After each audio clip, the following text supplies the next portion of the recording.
मैं दिवाकर मिश्रा, चक्रव्यूह का सच से। आज भारत की एक राजनीतिक तस्वीर मैं पेश कर रहा हूँ। ये विश्लेषण देश की आज़ादी के समय से है, जब देश आज़ाद हुआ था। राष्ट्रपति और प्रधानमंत्री भारत से चुने गए थे। तो मैं एक कालखंड लेता हूँ जवाहरलाल नेहरू का।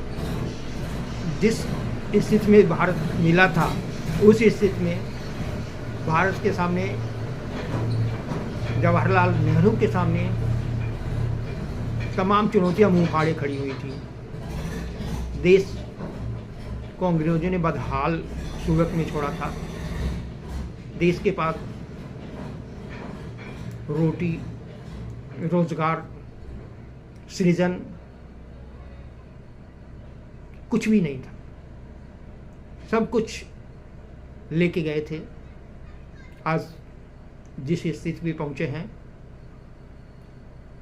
उस स्थिति से और नेहरू के कार्यकाल से तमाम परिस्थितियां आई, समय बदला,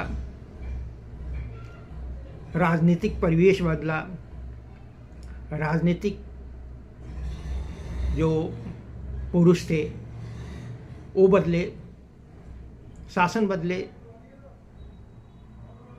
और धीरे धीरे चुनौतियां भी बदलती गईं। उस समय की चुनौतियों में कुछ नहीं था और देश ने जो सपना देखा था, जवाहरलाल नेहरू ने जो सपना देखा था, उसकी नींव उन्होंने बाखूबी रखी। और वो नींव हम कह सकते हैं कि एक मजबूत नींव थी, जिसमें शिक्षा, रोजगार के साधन और देश की मूलभूत सुविधा देने के लिए संसाधन उन्होंने नींव रख दी। और उस नींव के बल पे आगे के शासकों ने, हम ऐसा नहीं कह सकते कि किसी शासक ने काम नहीं किया, सबने किया, कुछ न कुछ सबने किया। सबकी सामने चुनौतियां अलग रही हैं, समय की मांग कुछ और रही है और राजनीतिक परिदृश्य कुछ और रहा। हम उनमें से कुछ कालखंडों का अगर हम विश्लेषण करें तो हम पाएंगे कि एक दौर आया जब भारत में एक ऐसा शगुफा आया जिससे देश आंदोलित हुआ। उसको हम शगुफा ही कहेंगे।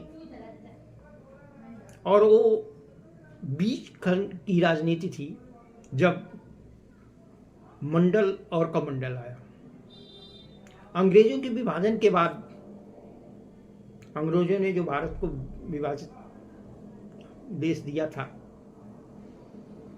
गांधी को जो भारत मिला था, उस भारत में सब कुछ सामान्य चल रहा था। सभी नागरिक एक दूसरे का सम्मान करते थे, एक दूसरे के दुख सुख में पूर्ण रूप से सहायक होते थे। लेकिन वो जो कालखंड आया मंडल और कमंडल का, जिसमें बीपी सिंह और लाल कृष्ण आडवाणी दो ऐसे नेता हुए जो देश को दूसरी दिशा में लेके चले गए, जहां देश को जरूरत नहीं थी। और उसी का प्रतिफल है कि समय के साथ धीरे धीरे देश उसी चंगुल में चला गया है। आज भारत के सामने तमाम चुनौतियां मुंह फाड़े खड़ी हैं, जो हमें दिखाई नहीं दे रही हैं। हम सही पूछे तो हर क्षेत्र में पीछे हैं, कहीं भी आगे नहीं है। सिवाय इसके कि हमें आंकड़े की जादूगरी आती है। ये पिछले सरकारों ने नहीं किया, बीच के सरकारों ने नहीं किया। ये कभी नहीं हुआ कि देश की संवैधानिक संस्थाओं की बातें न मानी जाए, उनको कटघरे में किया जाए। लेकिन आज देश की जनता के अंदर जो अविश्वास नाम का राक्षस जड़ कर गया है, यह पूरे देश को एक भयानक संकट की तरफ ले जा रहा है।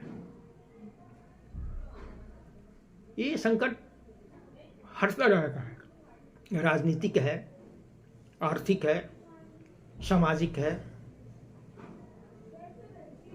जो हमारा सामाजिक ताना बाना था